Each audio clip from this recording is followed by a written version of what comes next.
teman-teman semuanya, perkenalkan nama saya Tresya Agustina Siregar, NPM 2309100005. Saya dari Pendidikan Guru Sekolah Dasar, Fakultas Keguruan dan Ilmu Pendidikan. Di sini saya akan menampilkan video presentasi saya mengenai iman dan praktik iman Gereja Katolik dalam mengatasi kuasa kegelapan untuk memenuhi penilaian ujian akhir semester saya dengan mata kuliah Pendidikan Agama dan dosen pengampu Suster Yanti Fidarosa Naibaho. Selamat menonton. Iman dan praktik iman Gereja Katolik dalam mengatasi kuasa kegelapan. Terdiri dari 4 slide. Yang pertama adalah kuasa kegelapan, yang kedua pergulatan gereja versus kuasa kegelapan, yang ketiga adalah bagaimana gereja menghadapinya, dan yang keempat adalah tentang malaikat pelindung dan eksorsisme. Yang pertama, kuasa kegelapan. Setan atau iblis sang kegelapan yang jahat awalnya ialah malaikat ciptaan Allah. Mereka ialah makhluk rohani yang mempunyai kebebasan dan kemauan. Kitab suci Perjanjian Lama dan Perjanjian Baru memberikan banyak pernyataan mengenai setan dan bagaimana perlawanannya terhadap Kristus dan pemerintahan Kristus. Malaikat jatuh atau yang disebut dengan Lucifer memiliki tujuan ialah menghalangi dan menjauhkan manusia dari Kristus. Dalam surat-surat Katolik, iblis selalu menentang Allah, namun ia selalu kalah. Nah, dari situ kita harus berjaga-jaga dan melawannya dengan iman dan melawannya dengan keberanian dan taat pada Allah yang tertulis pada Yakobus 4 ayat 7. Yang kedua adalah pergulatan gereja versus kuasa kegelapan. Konsili Vatikan kedua pada tahun 1962 sampai 1965 menyebutkan dengan jelas perlawanan setan dan perjuangan gereja melawannya. Sebab seluruh sejarah manusia dengan perjuangan sengit melawan kekuatan kegelapan. Pergulatan itu dimulai pada awal mula Gaudium et Spes artikel 37, akan tetapi manusia yang diciptakan Allah dalam kebenarannya sejak mula awal sejarah atas bujukan si jahat telah menyalahgunakan kebebasannya. Manusia memberontak Allah dan ingin mencapai tujuannya di luar Allah. Meskipun orang-orang mengenal Allah, namun mereka tidak mau memuliakannya sebagai Allah, melainkan hati yang bodoh diliputi kegelapan. Mereka lebih memilih mengabdi kepada makhluk daripada Sang Pencipta. Allah telah mengutus putranya dalam daging kita. Allah bermaksud merebut manusia dari kuasa kegelapan iblis. Maka tugas kita ialah berusaha dalam segalanya untuk berkenan kepada Tuhan. Terdapat pada 2 Korintus 5 ayat 9. Nah, bagaimana gereja menghadapinya? Menghadapi kuasa kegelapan, Katekismus Gereja Katolik atau KGK menyatakan dengan tegas melarang umat melakukan kerjasama dengan kuasa kegelapan. Katekismus Gereja Katolik itu terdapat pada artikel yang ke-2116 yang berisi segala macam ramalan harus ditolak, mempergunakan setan dan roh jahat, panggilan arwah, dan tindak-tindakan lainnya yang ditentangnya orang berpendapat tanpa alasan. Seakan-akan mereka dapat membuka tabir masa depan yang terdapat pada Ulangan 18 ayat 10 dan Yeremia 29 ayat 8. Di balik horoskop, astrologi, membaca tangan, penafsiran pratanda, dan orakel atau petunjuk gaib, paranormal, dan menanyai medium, terselubung kehendak supaya berkuasa atas waktu, sejarah, dan akhirnya atas manusia. Demikian pula keinginan menarik perhatian kuasa kekuatan gaib. Ia bertentangan dengan penghormatan dalam rasa takwa yang penuh kasih dan hanya kita diberikan kepada Allah. Perlawanan gereja terhadap kegelapan jelas juga terdapat pada buku Upacara Sakramentalia untuk eksorsisme, buku resmi pada tahun 1985. Pada tahun 1999 telah diterbit buku yang baru. Buku-buku eksorsisme ini, baik yang lama pada tahun 1985 maupun yang baru pada tahun 1999, belum diterjemahkan secara resmi ke dalam bahasa Indonesia oleh Komisi Liturgi KWI. Dalam buku ini disebut sarana-sarana sakramentalia, yaitu air suci, minyak suci, garam yang diberkati, salib, dan benda-benda kudus lainnya, serta stola imam. Memang karena buku Sakramentalia, eksorsisme merupakan pegangan imam seperti halnya buku tata perayaan Ekaristi dan buku-buku sakramen lainnya.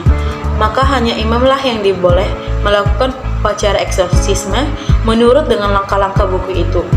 Sedangkan di luar itu tidak boleh disebut sebagai eksorsisme, melainkan pelepasan yang bisa dilakukan oleh siapapun dalam nama Yesus Kristus. Ada pula buku pegangan untuk awam untuk pelepasan ini dengan persyaratan tertentu. Dalam pergulatan ini, gereja dianugerahi upacara Sakramentalia Eksorsisme.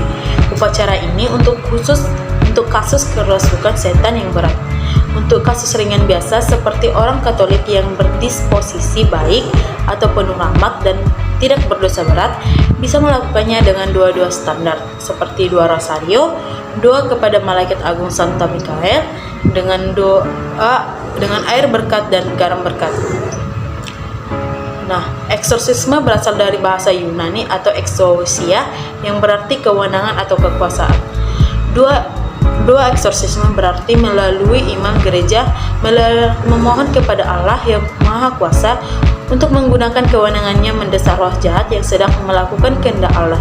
Jadi eksorsisme ialah doa permohonan yang rendah hati yang dilambungkan kepada Allah yang Maha Kuasa dan Yesus Kristus putranya. Nah, yang keempat adalah tentang malaikat pelindung dan eksorsisme.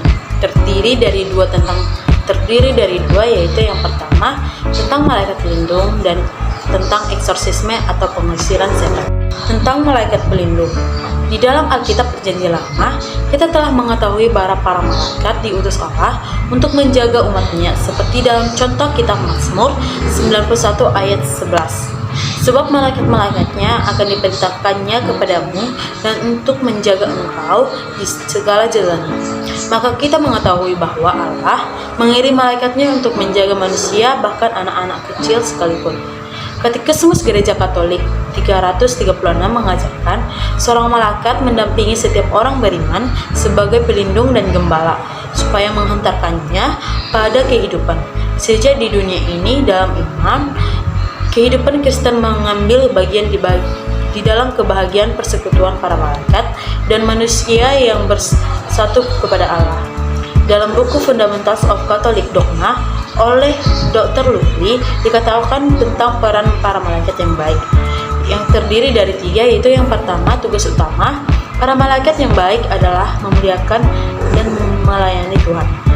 Tugas sekundernya yang kedua itu para malaikat yang baik adalah melindungi manusia dan memperhatikan keselamatannya. Serta tugas yang ketiga adalah setiap umat beriman mempunyai malaikat pelindung yang khusus sejak baptisan. Nah, yang kedua adalah tentang eksorsisme. Eksorsisme adalah tindakan pengusiran setan-setan atau roh-roh jahat dari orang-orang, tempat, dan benda-benda yang diyakini kerasukan setan atau menjadi korban atau alat-alat tipu muslihat mereka. Sebagai cara-cara yang dilakukan oleh yang untuk maksud ini, terutama pengusiran setan secara resmi di dalam nama Tuhan. Katekismus Gereja Katolik pada artikel 1673 dalam bentuk sederhananya, eksorsisme dilakukan dalam upacara pembaptisan. Eksorsisme resmi atau yang dinamakan dengan eksorsisme besar hanya dapat dilakukan oleh seorang imam dan hanya dengan persetujuan uskup.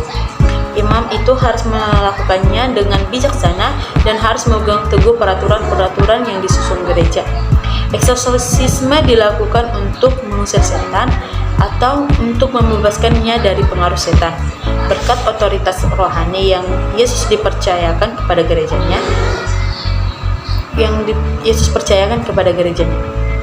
Nah, ada 2 macam eksorsisme, yaitu yang pertama adalah eksorsisme sederhana yang dapat dilakukan oleh imam terhadap katekumen dengan imam yang membaptisnya. Dan yang kedua adalah eksorsisme yang besar atau resmi yang terjadi pada kasus-kasus orang-orang yang kesurupan atau terkena pengaruh roh jahat. Bentuk eksorsisme ini hanya dapat dilakukan oleh imam yang ditunjuk secara khusus oleh uskup. Ia harus seorang yang kudus dalam artian berakar kuat dalam doa, sabda Allah, sakramen, puasa, martiraga, dan rendah hati dengan mengandalkan kekuatan Tuhan saja.